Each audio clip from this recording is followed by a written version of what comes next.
It was supposed to be a club game like any other, but when Santos met Vasco da Gama on November 19, 1969, the capacity crowd at Rio's Maracana Stadium was there to see just one thing. They wanted to see Pele score his 1,000th goal.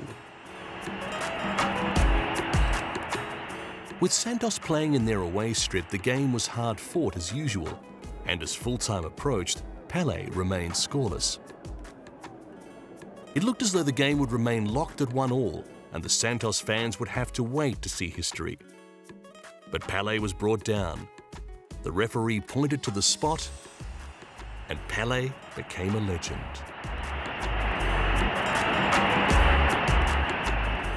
Brazil loved the man who had resisted the lure of big money to stay at home and play for his beloved Santos. He'd been at the club since he was 17. In 1958, he was part of the Brazilian national team that brought home the World Cup, and again in 1962, and again in 1970. Pele was now moving beyond the sporting arena, with prime ministers and presidents all wanting to meet him. Brazilian President Jânio Quadros had already declared Pele a national treasure. When the Queen of England visited Rio, she watched Pele play in a friendly and presented him with a trophy.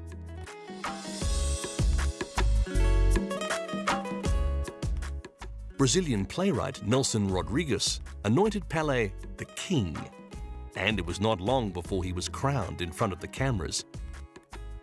Ultimately, he would receive the title Athlete of the Century from the International Olympic Committee. Santos was enjoying so much attention now, thanks to its star striker, that the team embarked on a series of exhibition matches which spread Pele's fame even further and made him the world's most highly paid team sport athlete. In 1974, he announced his retirement, but in 1975, took a $7 million contract to play with the New York Cosmos, leading them to the championship 2 years later. Now European teams were keen to play Cosmos, and Pele did a huge amount to lift the profile of soccer in the United States. Finally, in 1977, after a friendly against his old team Santos, where he actually played the first half for Cosmos and the second half for Santos, he announced his retirement.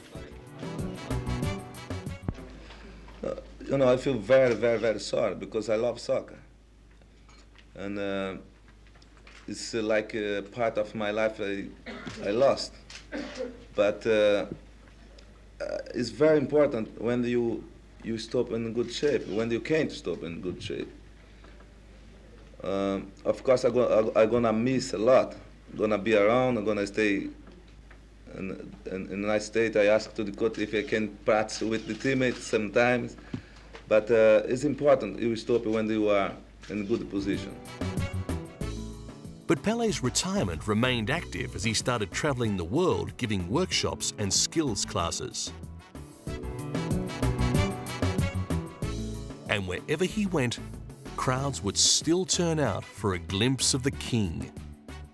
And presidents still wanted to meet the legend, whose reputation was not diminishing.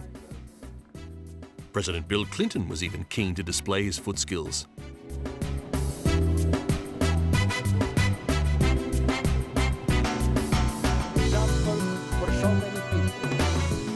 In 1995, he was appointed a UNESCO Goodwill Ambassador, having already been asked to serve as a United Nations Ambassador for Ecology and the Environment.